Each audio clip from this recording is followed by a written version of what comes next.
मी लेखी द्यायला तयार आहे. येणाऱ्या काही दिवसांमध्ये भाजप हे सत्तेवर बसणार आहे आणि असं मी स्वतः लेखी लिहून द्यायला तयार आहे, अशी घोषणा माजी राज्यपाल सत्यपाल मलिक यांनी केली आहे. काँग्रेसचे नेते राहुल गांधी यांनी जम्मू काश्मीरचे माजी राज्यपाल सत्यपाल मलिक यांच्याशी 28 मिनिटे चर्चा केली. राहुल गांधी यांनी विचारलेल्या प्रश्नांची सत्यपाल मलिक यांनी रोखठोक उत्तरे दिली. पुलवामा, शेतकरी आंदोलनं, जातनिहाय जनगणना, मणिपूर हिंसाचार यावरचे प्रश्न राहुल गांधींनी सत्यपाल मलिकांना विचारले. तसेच सत्यपाल मलिक या मुलाखतीत म्हणाले, लोकसभा निवडणुकीला 6 महिने उरलेत. अशात मी लेखी द्यायला तयार आहे की आता मोदी सरकार येणार नाही. जम्मू काश्मीरचे लोक प्रेमळ आहेत. तुम्ही तिथल्या लोकांवर सक्तीने कुठलाही निर्णय लादू शकत नाही. लष्कराच्या हाती त्यांचे प्रश्न देऊन तिथले प्रश्न सुटणार नाहीयेत. या उलट सरकारनं त्यांची मनं जिंकली तर जम्मू काश्मीरचे लोक तुमच्यावर विश्वास ठेवतील. जेव्हा मी राज्यपाल होतो तेव्हा त्यांचा विश्वास मी संपादन केला होता, असं त्यांनी म्हटलं. मोदी सरकारनं अनुच्छेद 370 रद्द करून राज्य केंद्रशासित केलं. त्यांना वाटलं होतं की पोलीस बंड करतील, मात्र जम्मू काश्मीरच्या पोलिसांनी केंद्र सरकारची साथ दिली. केंद्रीय गृहमंत्री अमित शहा यांनी आश्वासन दिलं की ते लवकरच जम्मू काश्मीरला राज्याचा दर्जा देतील. तसं करायचं असेल तर सरकारने तिकडे निवडणूक घेतली पाहिजे, असंही मलिक म्हणाले. और 6 महीने की बात है, मैं लिख के दे रहा हूँ, बिल्कुल नहीं आएंगे पावर में। जम्मू कश्मीर में जब थे जी, मतलब बड़ा कॉम्प्लिकेटेड टाइम था, बहुत कॉम्प्लिकेटेड। उसके बारे में आपकी क्या राय है? क्या मेरी ये राय है कि जम्मू कश्मीर को आप जबरदस्ती या फौज से ठीक नहीं रख सकते हैं। वहाँ के लोगों को जीत के आप कुछ भी कर सकते हैं और वहाँ के लोग एमिएबल हैं, ऐसा नहीं कि इम्पॉसिबल है। मैंने तो देखा, मैंने उनको अपने साथ किया। आपने अंदर से डिटेल से देखा, सोल्यूशन वहाँ किस बेसिस पे आएगा? इमीडिएटली तो उनकी स्टेटहुड वापस करना चाहिए।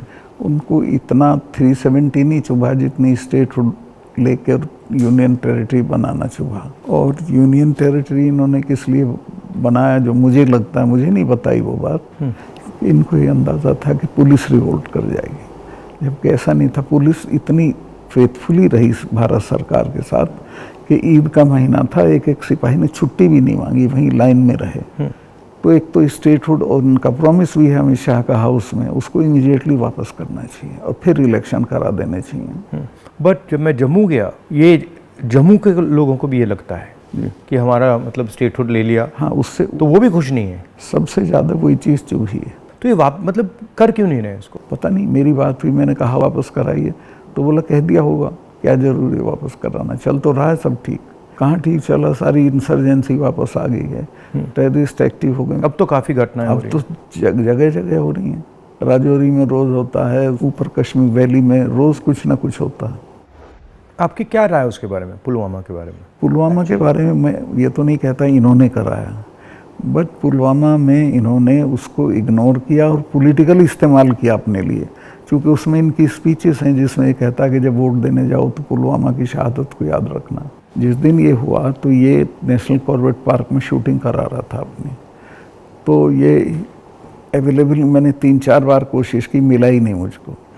5 या 6 बजे इसका फ़ोन आया, हाँ सतपाल भाई क्या हुआ? मैं कहा हमारे इतने लोग मर गए हैं और हमारी गलती से मरे हैं। तो बोला नहीं चुप रहना, अभी कुछ नहीं बोलना इस पर। फिर 1 घंटे बाद ये डोभाल जो मेरा क्लास फेलो रहा लॉ में मेरठ में, तो इसका फ़ोन आया, सतपाल भाई आप बोल दी। मैं 2 चैनल को बोल चुका था ये बात, तो इन्होंने कहा नहीं कुछ नहीं बोलना है इस पर।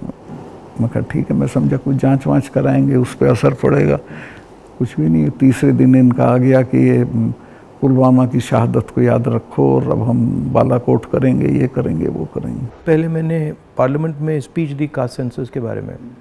जब मैं इसकी रिसर्च कर रहा था, मैंने देखा कि हमारे सब इंस्टीट्यूशंस में, चाहे वो मीडिया हो, ब्यूरोक्रेसी हो, जो ओबीसी वर्ग है, जो दलित वर्ग है, जो ट्राइबल वर्ग है, उनका कोई रिप्रेजेंटेशन नहीं है। मतलब आप बिलीव नहीं कर सकते, मीडिया में चाहे आप सबसे बड़े मीडिया हाउसेस देख लीजिए या सारे जो एंकर्स हैं, सारे रिपोर्टर्स देख लीजिए, इसमें एक ओबीसी नहीं है, एक दलित नहीं है, एक ट्राइबल नहीं है।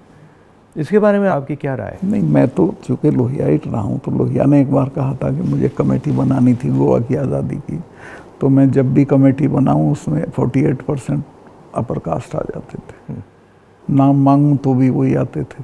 तो ये सिस्टम बन गया है यहाँ का। इसको चेंज करने का आपकी राय क्या है?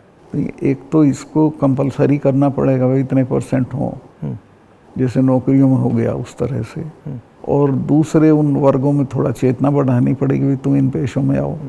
बट इसमें इंटरेस्टिंग बात यह है कि जो स्थिति है एक्चुअली इंस्टीट्यूशनल स्ट्रक्चर में हिंदुस्तान में, उसके डिटेल्स ओबीसी वर्ग को भी नहीं मालूम, हाँ, दलित ये वर्ग तो- को भी नहीं ये तो मालूम। आपने थोड़ा मतलब मैंने तो थोड़ा सा छुआ है, हाँ, बट बाकी- एक्चुअली किसी को नहीं मालूम। पता ही नहीं है, सही कह रहे हैं। क्यों? क्योंकि पूरा जो इन्फॉर्मेशन का सिस्टम है उसमें कोई ओबीसी नहीं है, कोई दलित नहीं है, कोई वो ट्राइबल भी नहीं। उन्हीं के हाथ में है। तो एक प्रकार से लाउड स्पीकर ऑन कर देते हैं और इतना लाउड करते हैं कि कोई कुछ बोल नहीं सकता है। जैसे आपने पुलवामा की बात की, कास्ट सेंसस की बात की, अदानी की बात की, बस loud speaker, Modi ji loud speaker on कर देते हैं और जितना चिल्लाना चाहो चिल्लाओ, कुछ नहीं होता।